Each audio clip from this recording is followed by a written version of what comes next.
সামাজিক যোগাযোগ মাধ্যমে যেটা আপনারা দেখতে পাচ্ছেন ইতিমধ্যে কয়েকদিন ধরে ঘুরপাক খাচ্ছে, এই বিষয় নিয়ে আমার আর সুমনের বিষয়ে একটা অভিযোগ আসছে। তো আমরা এই বিষয়টা আর কি পরিষ্কার করতে চাই, পরিষ্কার করার জন্য আপনাদের সঙ্গে আজকে বসছি আমরা এখানে। ঘটনাটা হচ্ছে গত 11 মে রবিবার সন্ধ্যা 7:30টার দিকে এক সম্মানিত স্যারের মাধ্যমে আমরা জানতে পারি হেদায়েতুল্লাহ স্যার তার চেম্বারে এক ছাত্রী সহ অবস্থান করছে। খবর পাওয়ার পর আমরা কয়েকজন শিক্ষার্থী প্রক্টর স্যারের অনুমতি ক্রমে হেদায়েতুল্লাহ স্যারের চেম্বারের সামনে যাই। সেখানে গিয়ে দেখি রুমের লাইট বন্ধ। আমরা নক করলে স্যার নিজে দরজা খুলে দেন। তখন আমরা রুমে প্রবেশ করি এবং স্যারের সঙ্গে কথা বলার এক পর্যায়ে টেবিলের নিচে ওই নারী শিক্ষার্থীকে লুকিয়ে থাকতে দেখি। পরে স্যার নিজেই ওই ছাত্রীকে টেবিলের নিচ থেকে বের করে আনে। এ সময় ওই ছাত্রী অনুরোধ করে বলেন যেন ভিডিও বা সংবাদ প্রকাশ না করা হয়, অন্যথায় তিনি আত্মহত্যার মতো চরম সিদ্ধান্ত নেবেন বলে আমাদের হুমকি দেন। তাৎক্ষণিকভাবে আমরা প্রক্টর স্যারকে কল করি এবং বিষয়টি জানানোর জন্য আমরা কল করি। পরে হেদায়েতুল্লাহ স্যারের অনুরোধে আমরা প্রক্টর স্যারকে আর ঘটনা খুলে বলিনি।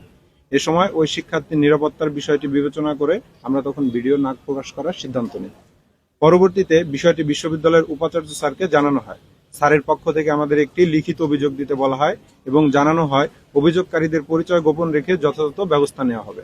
কিন্তু এর মধ্যে আমাদের অজ্ঞাতে একটি সোর্সের মাধ্যমে ঘটনার ভিডিও সামাজিক যোগাযোগ মাধ্যমে ছড়িয়ে পড়ে। এরপর আমরা লক্ষ্য করি উক্ত শিক্ষক ও ছাত্রী কর্তৃক আমাদের বিরুদ্ধে মিথ্যা অভিযোগ তোলা হয়েছে, যেখানে আর্থিক লেনদেনের মতো গুরুতর গুজব ছড়ানো হয়েছে এবং ধর্ষণের হুমকি এবং তার গায়ে হাত দেওয়ার মতো এরকম বিভিন্ন অভিযোগও সে ছাত্রী তুলেছে।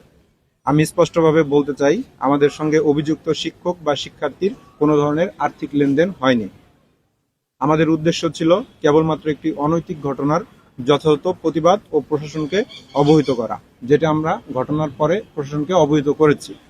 ঘটনার সত্যতা আড়াল করতে কেউ যেন ভিন্ন খাতে প্রবাহিত করার চেষ্টা না করে সে বিষয়ে সকলকে সতর্ক থাকার জন্য আমি অনুরোধ করছি। জি, আমাদের কাছে আগের থেকেই অভিযোগ ছিল যে আপনারা ইতিমধ্যে সামাজিক যোগাযোগ মাধ্যমে বিষয়টা দেখেছেন যে ফিনান্স বিভাগের ওই শিক্ষক এবং ওই ছাত্রীর আর কি টপ 3-তে আছে আর কি রেজাল্ট। তো আমাদের কাছে আগে থেকে অভিযোগ ছিল যে ওই ছাত্রীকে অবৈধভাবে বেশি মার্কস দিয়ে ওই স্যার আর কি রেজাল্ট বাড়াইছে। তো এই বিষয়টা জাস্ট যে অবৈধভাবে একটা সম্পর্কের মাধ্যমে যে একজন শিক্ষার্থীকে যে মার্কস কিভাবে বাড়ায় দেওয়া হচ্ছে, এই বিষয়টা প্রমাণের জন্য আমরা এখানে গিয়েছিলাম। না, ওইখানে কোনো টাকা পয়সার লেনদেনের বিষয় ছিল না। হ্যাঁ, তাদের বিষয়টি, তারা যে টাকার বিষয়টি তুলে এনেছে এটা সম্পূর্ণভাবে মিথ্যা।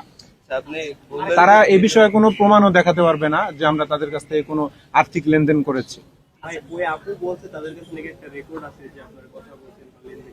তাদের কাছে রেকর্ড থাকলে তারা রেকর্ড এটা দেখাইতে পারে এবং এরকম কোনো কিছু হয় নাই, তাদের কাছে কিভাবে রেকর্ড যায়? আপনি বলছেন যে ওনাকে মার্ক দেওয়ার কারণে হচ্ছে আপনারা তার ওখানে সুষ্ঠু বিসর্জন, আপনি জানলেন যে একজন শিক্ষক আপনাদেরকে ইনফরমেশন করছে, জি, বাট আপনার ওখানে মার্কের বিষয়টার জন্য কি গেলেন কেন? এখানে তো অন্য কিছু যাইতে পারতো, বা যে কর্তৃপক্ষের সাথে তারা তৃতীয় ব্যক্তি ছিল তারাও তো করতে পারতো। আমি বুঝতে পারিনি আপনার প্রশ্ন। আপনি বলেছেন যে হচ্ছে উনি তৃতীয় হয়েছে, জি, রাইট? তৃতীয় হওয়ার